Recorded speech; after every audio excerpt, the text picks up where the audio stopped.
name is Anuj Sachdeva. I'm the Chief Executive Officer at Clovity. We are an Atlassian Platinum partner, and we have a prominent presence within higher ed. Um, Dave? Yeah, hi, Dave Rayum. I am the Director of Sales for SLED, so State and Local Government Higher Education here at Atlassian. Hi, everybody. Cameron Starman, Senior Director of Client Management for Clovity, and with a heavy focus on the higher ed and SLED practice. Yeah, so I'll be moderating the session, and then Dave and Cameron will be chiming in. So Dave, and let's start with you. Actually, I mean, as you can see, especially given the climate and SLED in general, and with the new administration, how do you see this whole noise affecting from a budget challenge within higher ed space? Yeah, no, there's definitely, in the industry, we'll say, a lot of challenges that are coming down the pike. For faculty, for staff, for students, for the Office of the President, for all of, college, university, campus life, it's affected, right? And so what we're seeing as a summation of it is limited IT budgets. So budgets are, becoming under scrutiny and pressurized. Or under pressure. We see at the same time, simultaneously, an increase in demand for tools or systems, applications, et cetera. The proportional amount of funding doesn't quite match the demand that we're seeing in the industry for these colleges and universities. And really the pressure to reduce operational costs as a result of all of that. So yeah, I mean, it's out there, it's real in the ether, and we're working the best we can to be a good partner and steward through it all. So technically, what you're saying is it's an opportunity in chaos, because given the way Atlassian is strategically positioned in the systems of work, it's actually an opportunity then for all of us to see. I think technology always kind of comes in at that focal point, right? And I think Atlassian is with their tools and their offerings. I think there's a very real opportunity here to knock out some of these old legacy systems, knock out some of these things that aren't working so well. And I know there's a little bit of fear out there because, nobody likes switching tools and it's not always easy to get everybody on board for that. But I think, there's so much out there in terms of automation and new workflows that can be created. It's just going to take a lot of workload off of, administration staff, off of teachers, off of, facilities, security. There's so many different things where you can really kind of come in and make a difference. You got to make a little change up front, but honestly, it's so worth it in the long run. Yeah. So Dave, that reminds me one more question. Are you seeing more unilateral decision making now, given sort of the budgets are constrained? So the decision making is faster, or it's still sort of more sort of multiple levels, given the product is very positioned not just for one thing, it could actually span across the university or campus? That's a great question. I think, really what we're finding from our customers of industry is that there's sprawling tech usage, there's sprawling, different tools and disparate systems. And across the campus, there's different divisions that don't know left or right what they're doing. And so really that's where we can act as a good partner, where we've been trying to act as a good partner, is coming in with an informed point of view on how we can create a unified infrastructure where all divisions know left and right hand what each is doing, and it's all aligned, it's rolled out in a pragmatic fashion. And so, those are, to answer your question, some of the findings that we're seeing from our customers is that, really just fragmented, tech stack and sprawling. So actually, then that calls for tool rationalization with Atlassian. Actually, that's a good segue. So what all products are you seeing, especially with the Team 25 announcement with Focus and with Talent, and then with obviously Rovo being part of it? What all products do you really see fitting into the new world of higher ed? Yeah, so Team 25 in Anaheim, California this past year is our flagship annual conference. And we had a lot of representation from the SLED community, so state and local government, higher education, and beyond. And some of the keynotes and the customers that were there on stage talking to the improvements that they've made, especially as it relates to new products and offerings, it was enamoring. And so, there were some, of course, with the buzz in the industry with artificial intelligence, that's everything, right? And so our product called Rovo is AI built into the Atlassian suite of products across the board. while on stage, our founder, Michael Kinnan-Brooks, MCB, announced that Rovo will be included on cloud editions now, complimentary.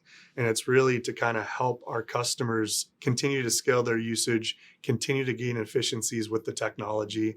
And so there's Rovo, right? But then alongside that, we've announced collections. So there's strategy collection, there's teamwork collection. And what that is it's a collection of numerous different applications that we offer. And, really the goal of it is to get from leadership all the way down to, surface level, all parties aligned, engaged, and working on the same goals and objectives at the very top, driving that uniformity across the campus. Yeah, no, I can actually personally talk about this because we have been sort of looking at this very closely with few campuses. I mean, the strategy collection especially is actually a great thing, especially the merger of the whole Jira Align piece and the focus piece and then talent. It's a right solution for the sort of the higher ed, as you said, when you can actually see the portfolio of the portfolios and not just that could also go into talent space. And then combined with free Rovo, that's like slam dunk in my opinion. Cameron, what's your perspective? I mean, I'm excited about the new tools, but I'm also I love Jira, JSM, and Confluence together, like as a complete workflow and solution where you can have long-term project planning, short-term service requests, and knowledge management that runs throughout all of it. Like I think the overlays that you guys were just talking about, very important. I think what that does is that gives that even greater strategic element that I think not only higher ed, but government and enterprise, I think that everybody needs it, right? For a long time, we've kind of there just hasn't been the connections with the people doing the work and the people sometimes making the decisions as well as it should be, right? Like obviously we've gotten to this point, but I think there's a something now, like what Dave just said, we can really start to connect all these things and start to build out kind of just this really beautiful ecosystem of understanding and the heads talking to the hands and vice versa. Yeah, because if I'm on campus, regardless of where I am on campus or which division I'm on campus, or if I'm a student, et cetera, faculty, staff, I want to know where the one place to go to get support for anything is that I need. And so I think really, that's the goal, is how do we help, colleges and universities simplify their tech stack, integrate their tech stack, and provide that seamless interface or means to be able to get what they need faster, more efficiently. And also stop scaring IT security with a bunch of different instances that they don't know about. So if I make sort of summarize what you both said, actually the way we have to look at it is almost what Cameron is saying is Jira, Confluence, sort of project management, knowledge base, and JSM can be the foundation. And then you have Jira, the strategy collection piece, which sort of elevates it further at the executive level. Combine it all with Rovo, the AI. That's like a package for success for university. Basically, all of it together. You can solve the whole service management piece. You can solve the project management piece, and then now you start to plug in the apps. Yeah. That actually solves the whole end-to-end piece, the process transformation, which is sort of what these universities really need today. And on that point, Anush, some of the buzz, we'll call it the electricity at Team 25, when those presentations were done and they came off stage, the swell from our customers, some of them saying, whatever that was, I have to have it. And so on that point, one of the demonstrations showed just how powerful this can become for instance, for campus life. We're all in a lot of phone calls every single day, virtual telephone calls, et cetera. One of the new products is Loom. And so Loom allows you to video record your conversations like a teleconferencing technology should. And after the call is done, it sums up the conversation, who is in it, what the objectives of the call were, what was discussed, what the action items or takeaways were, and who was tasked with those items. Once that's done, it summarizes it and pops it into a Confluence page, mentioning the appropriate parties with what the call was and the takeaways, and creating tasks for teams in Jira to execute on holistically and together as a team. Wow. So you can see just how connected we're thinking about the future of campus life. Not to mention, actually, Loom is one of the fastest growing product. And from what I read was apparently it's saving like 50% of the meetings. You could just record and send Loom videos, and it just saves a lot of dollars for the campus actually. So there's an ROI right there also. How do you see the products fitting into various use cases within university? Because I know ITSM is a slam dunk, Mhm. but what other areas do you see it's fitting in? Yeah, no, and that's, from the best thing that we can do is listen to our customer. And obviously extending off of what we talked about earlier, the pains or the challenges that are faced by these colleges, universities, our goal is to listen, to get on site with them, to understand, where they're faced with challenges. There's a few areas that come to mind. So, when you talk about ticketing, really it's universal, right? No matter the case, no matter what you're tracking, what you're trying to get fixed or solved. A few of them that have bubbled up to the top lately from what we've seen from our customer base are things like facilities and maintenance ticketing. And we use JSM for that, right? Reporting, for instance, if there's broken elevators or HVAC, excuse me, heating, ventilation, air conditioning repairs that are needed. And really making sure that there's a centralized pragmatic fashion in the way that those tickets are responded to. And for us, it's done through our Jira Service Manager, JSM tool, right? So there's just one example of what we're seeing. It extends to things like tracking requests from classrooms. So for instance, if the air conditioner is broken in a specific classroom, right, that can be a ticket that can be responded to and automated for repair and follow-up. And then finally, maintenance scheduling, right? Because maintenance and the fleet that responds to these things, they always have to stay on schedule with making sure that, student life is, taken care of and that they're healthy and safe on campus. And so really just assigning specific teams to certain tasks that as their goal to get replaced and on time, efficiently every time. Actually, Cameron, so what I know Dave talked about few areas. I really like that example of We're already so busy, and in higher ed, they're often doing more with less, more often than not, and they're busy. They're taking care of thousands of students, and it's just the more that we can automate some of those lower level tasks, but still have that kind of high quality output that comes from it. I just think it's really going to change how again we do all of our work, higher ed or otherwise. So we can potentially look at it from obviously the traditional help desk. We can look at it from facilities. We can look at it from like extension to facilities HVAC. We can look at it from a classroom. We can look at it from a legal standpoint. We can look at it from HR. Yeah. We can look at it from marketing. Mhm. Pretty much the whole gamut. I think funding requests, like literally, I mean, at least for how I look at higher ed, That's JSM, you could apply across the board. the Like everybody golden could use skill. it. And, the other ones kind of fit in as well. It's Yeah, universal. and given sort of the way this place is booming, there are more and more partners who are templatizing all this. So actually, that makes it much easier for the campus. So Dave, recently I learned, is this true? Like some of our competitors in the JSM space, they even charge like for approvers, they charge per seat, whereas the most sort of the price efficient is JSM, because all we Atlassian charges is really for the person who's resolving it, as we call it, the resolver. Yeah. Walk us through sort of what's your perspective there, because the audience would like to know, because that to me is really sort of the key from a pricing strategy perspective, which the higher education should really know about. Yeah. No, I think it aligns with one of Atlassian's core values, and that is doing right by the customer. And so in that vein, we've taken it to the street with our customers from our pricing perspective.